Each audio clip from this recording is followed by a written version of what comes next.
Right. Yeah. What, anybody got precepts on it? Yeah, the Wisdom of Solomon, chapter 3, and I'll start at 4. 3 verse 4.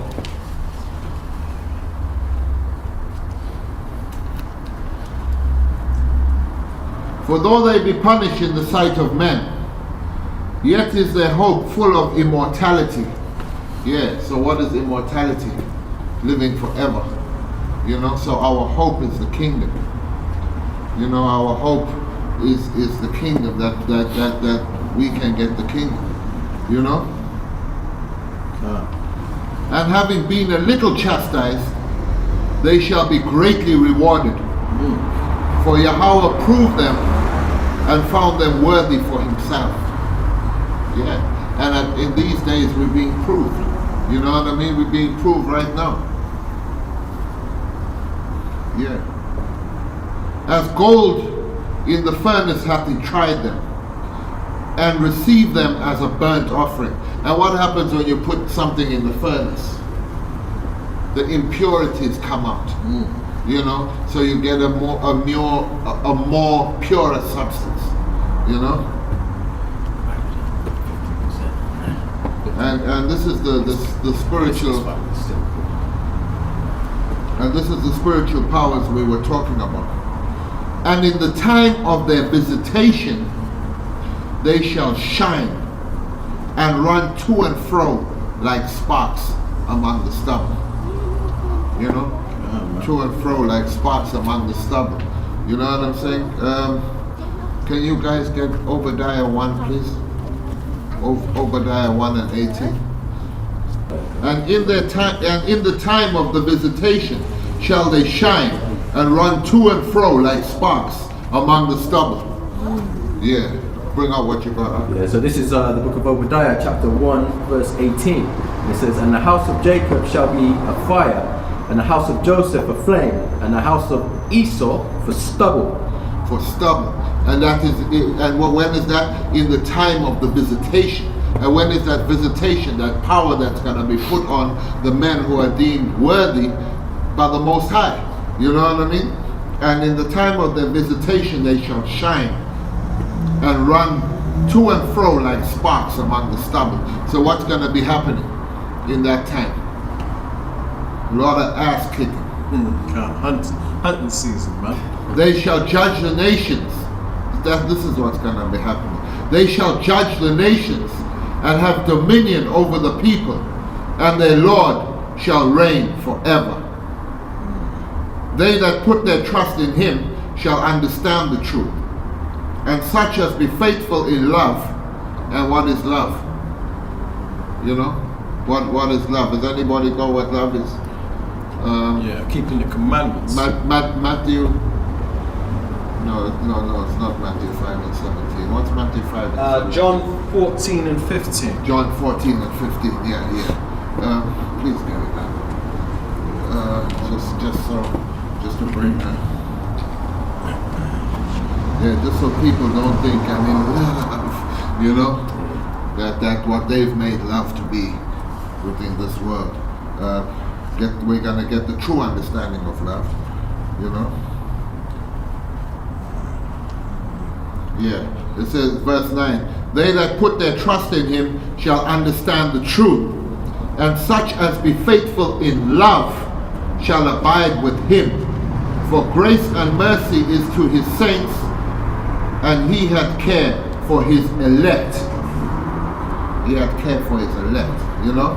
Yeah, bring on what you got. Alright, there's the book of John, chapter 14, verse 15. It says, if ye love me, keep my commandments.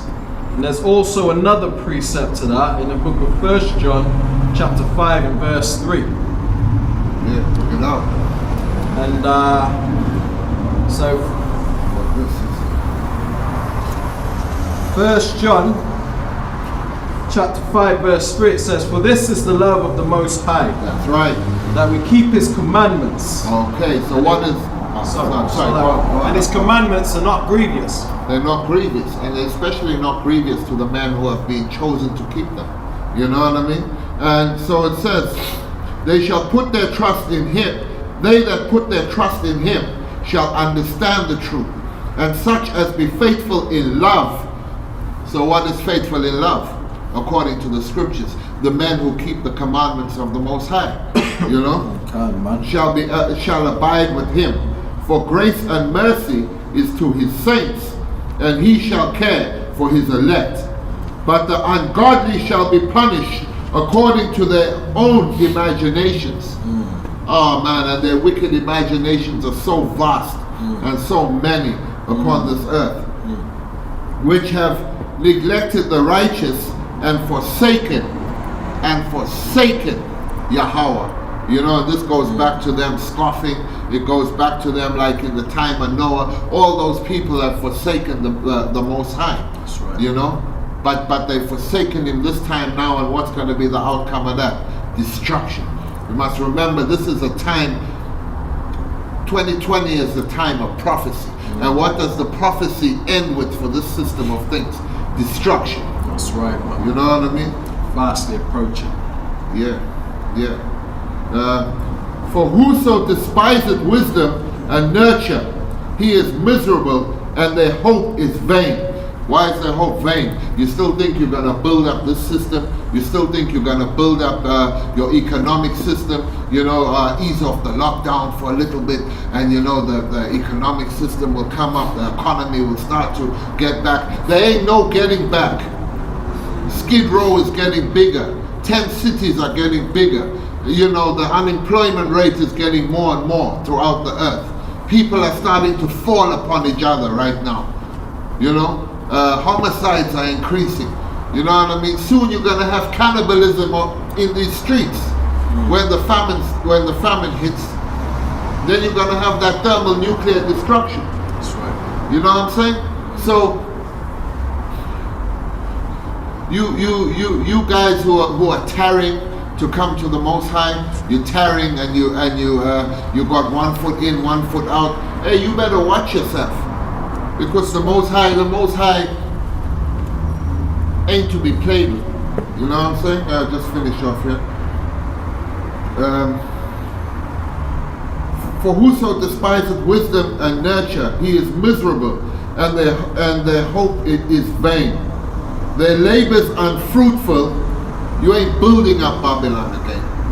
You hear me? And their works unprofitable. I'm gonna keep it there. I'm gonna stop there. And their works. I just want to bring out a precept to a part that you read earlier in the Wisdom of Solomon. So in the Wisdom of Solomon chapter 3, and I think it was, verse 5. And having been a little chastised, they shall be greatly rewarded. For the Most High proved them and found them worthy of himself. Now, you know,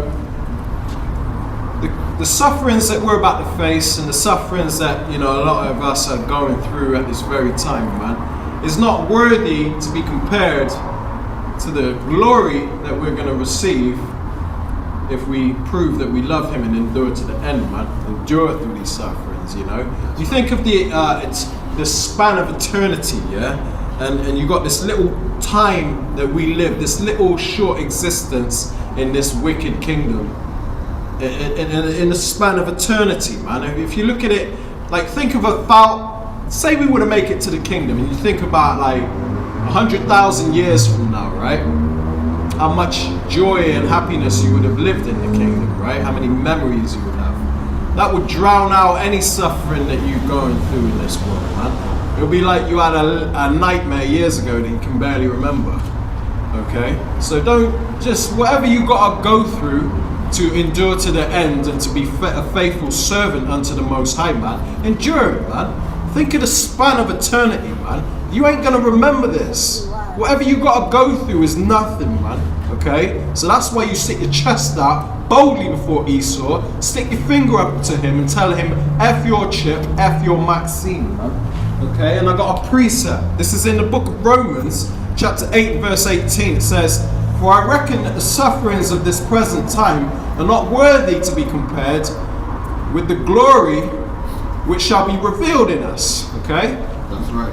So if you're faithful to the Most High up until the end, you're going to receive a spiritual body. You're going to leave this dirty flesh, this weak flesh. Can't even run a lap without being tired. Out of breath, damn near about to collapse. These bodies are weak, man. These are the chains of darkness we live in. Okay, so the sufferings that we go through ain't worthy to be compared to the glory that we're going to receive if we make it. So this is what we're striving for, man. There are bodies that are celestial and there are bodies that are terrestrial, man. There are two different types of bodies in this earth, man. Okay, it's just that right now we're in the terrestrial. But Lord willing, Most High willing, we make it, we'll get the celestial, man. And that's when it's game on. That's when it's hunting season, man. Okay, Esau ain't gonna be able to do nothing to us, man. One man shall make 1,000 flee, or something like that. The scriptures say, one man shall chase away 1,000 or something, man. So just to bring out a precept, this is the book of Obadiah still. And this is chapter 1 verse 10. It says, "For thy violence against thy brother Jacob, shame shall cover thee, and thou shalt be cut off forever." That's right. So you're cut off, Esau, man. Don't even bother trying to come back into repentance. You can see all the violence that you've done. Look at your track record, your history. The Native American indigenous people, they just celebrated Thanksgiving. You can imagine how the Gadites and the Reubenites, how they must feel about this damn holiday. Yeah, let's celebrate that we murdered, raped and slaughtered your people. You know what I mean? And you parade it in their faces every year. Every year they have to put up with that shit. Yeah. You know what I mean? That's right. And also with slavery as well. You put us in slavery, you buck broke us, you did all kinds of fucking wickedness, and now you think you're going to be saved and brought into the kingdom of heaven. You're fucking crazy. Absolutely nuts. I got a precept, man, because Esau, you are about to be taken out. You're not going to exist anymore. And people will be like, where is he? The eye that has seen him shall be like, where is he? That's scriptural also. Most High willing, I'll bring that out in a minute. But this is the book of Jeremiah, chapter 49 and verse 10. And it reads, "But I have made Esau bare, I have uncovered his secret places, and he shall not be able to hide himself." We know who you are now, Esau. You're not able to hide yourself. We know who the wicked of the earth is now, okay? We know who the son of perdition is, okay? We're in the end times where the son of perdition has been revealed. And it's not talking about an antichrist with one damn eye that's going to come into power, and then his eye is going to be healed on national television, okay? This is not talking about that, you damn bug out Christians, man, okay? So it says that he's made Esau bare. What happens when a man is bare? It means he's naked, he's exposed. You got all kind of crap, adrenochrome, you got Pizzagate, Wayfair, you got all kinds of wickedness, child sex trafficking going on, and we know about it now. We're in an age of information, man. In end times, knowledge shall be increased, and this is part of the knowledge, man. The knowledge of who the wicked is and what the wicked is up to. Your track record, your dirty history that you try so damn hard to hide. Alright? That's right. It says, "But I have made Esau bare, I have uncovered his secret places, and he shall not be able to hide himself." It says his seed is spoiled. Okay? You dirty little Edomites running around this planet like you own the place. You're spoiled as in, you have everything you want. And you're also spoiled because your end is coming, man. And we're about to spoil you. You've spoiled the world, and we're about to spoil you, the scriptures say, okay? It says, "And his brethren, and his neighbors, and he is not," because eventually you're going to be out of here. That's why it says he is not, because you're not going to exist pretty soon, man, okay? Right. And this world is going to thrive without you. This world is going to see righteousness spring forth. It says that the fir trees shall rejoice. Everybody's going to break forth into singing. when have you ever seen the earth and everybody breaks forth into singing? That means everybody's going to be happy the day that you're taking off this planet, man. Because you are a big damn problem. And we're sick of it, man, you know? Jeremiah 51 and 20. Sorry, wait, No, yeah, go ahead. Jeremiah 51 and 29. And the land shall tremble and sorrow, for every purpose of the Lord shall be performed against Babylon, to make the land of Babylon a desolation without an inhabitant. You know, and he was not. And that just goes, without an inhabitant. So your whole system will be crumbled. It's almost upon us. You know, it is at the door. You know, although it tarry, wait for it. It will not tarry. You know, that's what we as we hear. The mighty men of Israel will be raised up, and spiritual power will be given unto the men that the Lord chooses in that day. You know what I'm saying? And this is the book of Jeremiah again. Jeremiah chapter 51 and verse 20. Thou art my battle axe and weapons of war, for with thee will I break in pieces the nations, and with thee will I destroy the kingdoms. And with thee will I break in pieces the horse and the rider, and with thee will I break in pieces the chariot and his rider. That's what spiritual powers, bringing down and putting these people in subjection. With thee will I break in pieces man and woman, and with thee will I break in pieces old and young, and with thee will I break in pieces the young man and the maid. I will also break in pieces with thee the shepherd and his flock, and with thee will I break in pieces the husbandman and his yoke of oxen. And with thee will I break in pieces captain and ruler. And I will render unto Babylon and unto the inhabitants of Chaldea all their evil that they have done in Zion in your sight, saith Yahweh. That's right. That's right, man. Yeah.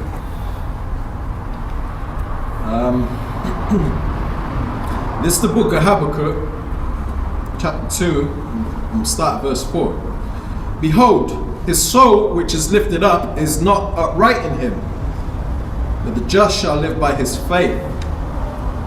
Okay, who's the just? That's the Israelites, and the ones that are sighing and crying for the abominations that are done in the midst thereof, man. Yeah. Because right now the righteous are sighing and crying. You know, the righteous of the nation of Israel, you know?